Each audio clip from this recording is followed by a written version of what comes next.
New update. AITAH for agreeing to an open relationship and then sleeping with someone else. My girlfriend asked if we could open our relationship. I was shocked and uncomfortable with the idea, but after she insisted, I reluctantly agreed. A few days later, she went out for the night, clearly planning to explore this new open arrangement. I felt hurt, so I invited my close friend over for drinks. One thing led to another. We hooked up. The next morning, my girlfriend freaked out and accused me of cheating. Original story. Hi Reddit. So my girlfriend, 24F, and I, 23M, have been going through a very rough time lately, and it all boiled over in the past few days. We have been together for 3 years. Things were going well for the most part, we got along and would rarely fight. Even when we did, we would often both cool down and talk it out not long after. However, about 2 weeks ago, my girlfriend approached me and asked if I wanted to open our relationship. I was immediately shocked, and I almost thought she was joking at first. She said that she really loves me and wants to be with me, but before we get more serious, she wants to get more experience. She was my first everything, and she has been with 2 other guys. I shot down the idea and told her I wasn't comfortable with it. She kept badgering me about it, but eventually relented when she realized I wasn't budging, and that seemed like the end of it. However, a few days later, she came to me again and asked me more aggressively about it, and was insinuating that we might have to take a break if we can't just try opening our relationship for a few months. Considering it was basically we take a break, or I just give her this. I relented and said we could open up the relationship. 2 days later, last Friday, I got home from work and saw she was dressed up, and I asked what for. She said that she was going out to the bar with her friends and she wouldn't be back until tomorrow. I immediately recognized what this meant and asked if she would rather spend the night in with me, but she said she really wanted to do this. Eventually she left, and I was left sitting alone watching TV getting drunk. I got sad, so I called one of my close friends, 23F, and was telling her about the situation. After we talked for a while, I asked her if she wanted to come over and drink because I was feeling like shit being alone. After she got there, and we hung out for a bit drinking and discussing the open relationship and how upset I was, my friend suggested that if my girlfriend was essentially cheating on me, I might as well enjoy the perks of an open relationship too. I'm sure you could see what happened there, and I won't get into details, but it made me feel a lot better. Flash forward to the next morning, and I wake up to my girlfriend freaking out, asking me what the hell my friend and I were doing in our bed. I told her what happened, and she got mad. She told me that she didn't even do anything last night and ended up crashing at her friend's house. She now wants to close our relationship back off and make me prove my loyalty for cheating on her. We never discussed any rules or anything like that, so I really don't see how I did anything wrong. So am I the asshole for participating in the open relationship that my girlfriend suggested? Update. Hi Reddit. It's been a while and a lot has happened since I last posted. A ton of people were inquiring about how the whole situation played out and asking me for an update. It's been an incredibly hectic month for me, but things have started to settle down and I'm ready to update. So for starters, my girlfriend and I ended up officially breaking up a few days after my initial post. It was not a pretty scene. She kept calling me a cheater and telling me what a piece of shit I was for cheating on her. I took this for a few days while I tried to figure out what to do, but eventually I snapped back at her one day. I should have tried to keep my cool, but I told her she is genuinely the stupidest person I've ever met in my life for thinking an open relationship would work out, and it's her fault everything blew up. I told her I played by her rules, and it's not my fault I found someone to hook up with faster than she could. She told me she didn't want to cheat on me.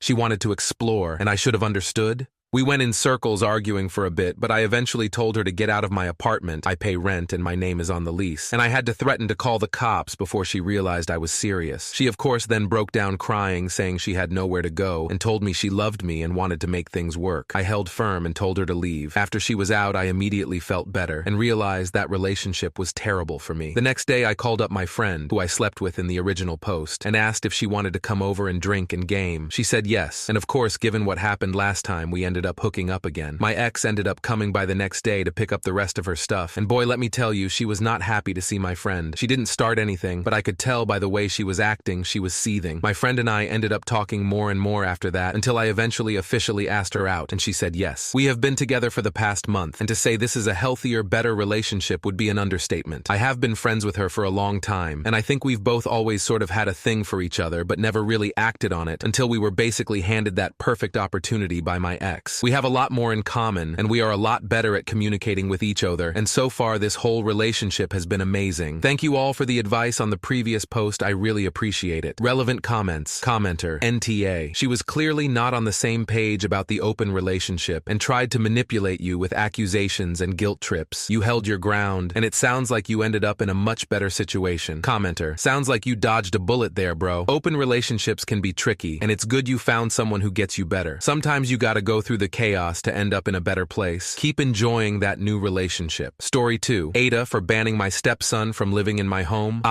F36, and married with 2 kids of our own, 12M and 4M, and 1 step-kid, 21M, with my husband Jordan, 40M. Jordan's oldest son, Lakin, has been a problem child growing up. He lived with his mother until he was 12 yo. He was raised in a party house where he could drink and do drugs. He had 0 discipline, a bad attitude, and got away with everything. Lakin's mom couldn't handle him anymore, so he moved in with us. Jordan tried so hard to discipline Lakin, but he was out of control. Lakin wouldn't let anyone tell him no. What do you mean? Oh, he would scream like a banshee at all hours of the night until his dad caved. As far as I know, he still does this. Or he would start fights with my husband and me and record the parts where we were yelling at him, then post it on social media trying to make us look like bad people. One time he even called the police accusing us of stealing his money, which wasn't true, and the cops laughed at him. We had to get cameras in our house after that incident, so he couldn't try to fake something and send us to jail. It got to the point where I couldn't bear to be in the same room as Lakin. I hid away in my room with my littles to avoid his outbursts. My ill feelings for him made me feel so guilty because I have never wanted someone to move out of my home more badly than I did him. I wanted nothing to do with him. He's ruined the peace in our home and our family. After Lakin finally graduated, he was supposed to go away to college. I was so happy. Finally, peace in my home again. I was elated. Well, joke's on me because he got his GF knocked up instead. She ended up moving in, and they lived us when their son was born. They were terrible parents, trashed their room so badly that they had an ant infestation. Only their room, too. I couldn't even walk in their room without smelling moldy food and dirty diapers. They screamed at each other so badly that they would keep everyone awake all night long. My husband finally had it and told them they have 2 months to get out. Lakin, his GF and son bounced around with several family members that thought we were the worst for making them move out, but those family members soon realized why we did and kicked them out for the same reasons. Lakin's GF finally got a job, so they got a place together. Our house has never been more peaceful. 2 years later, they are on the verge of being evicted, and now my husband all of a sudden has amnesia. He told me that they can come stay with us until they can get back on their feet if they become evicted. I freaked out on him and told him me and kids will never live with him again. My oldest son even asked me to move him and my youngest to our own place if Lakin moves back in. My husband said that if his grandchild ends up on the street, it will be my fault, as if his son and baby mama have nothing to do with it. I told him our grandson can live with us, but they never will again. My husband gave me the dirtiest look but hasn't brought it up since. AITAH here, relevant comments. Commenter, NTA, you're protecting your home and your kids from chaos and stress that you've already lived through. It's not about turning your back on family, but about setting boundaries for the sake of your own peace and mental health. Lakin and his GF have proven they can't respect your space, and it's not fair to let history repeat itself at the expense of your kids' well-being. You're offering a compromise by being open to helping your grandchild, which shows you're not heartless, just done with the drama. Commenter, NTA, accepting the grandchild is a solid move. It isn't your fault Lakin has already burned all his bridges. Story 3, AITAH for tricking my Sil into stealing our baby name, throwaway for obvious reasons. So I, 33F, have been married to my husband Kevin, 35M, for 5 years. We have a 3-year-old daughter, and I'm currently pregnant with twins, M and F. My Bill Terrence, 38M, has been married to his wife Jess, 39F, for 7 years. Jess and I are total opposites. Jess in an extrovert. She's kind of loud, boisterous, and some would even say abrasive. I'm an introvert. I'm not quiet or shy, but I am reserved. I'm also very observant. The first time I met Jess, I told Kevin that we would be like oil and water. We have never been overtly hostile towards each other, but also have never gone out of our way to bond. Unfortunately, Terrence and Jess had fertility issues for several years before finally having their son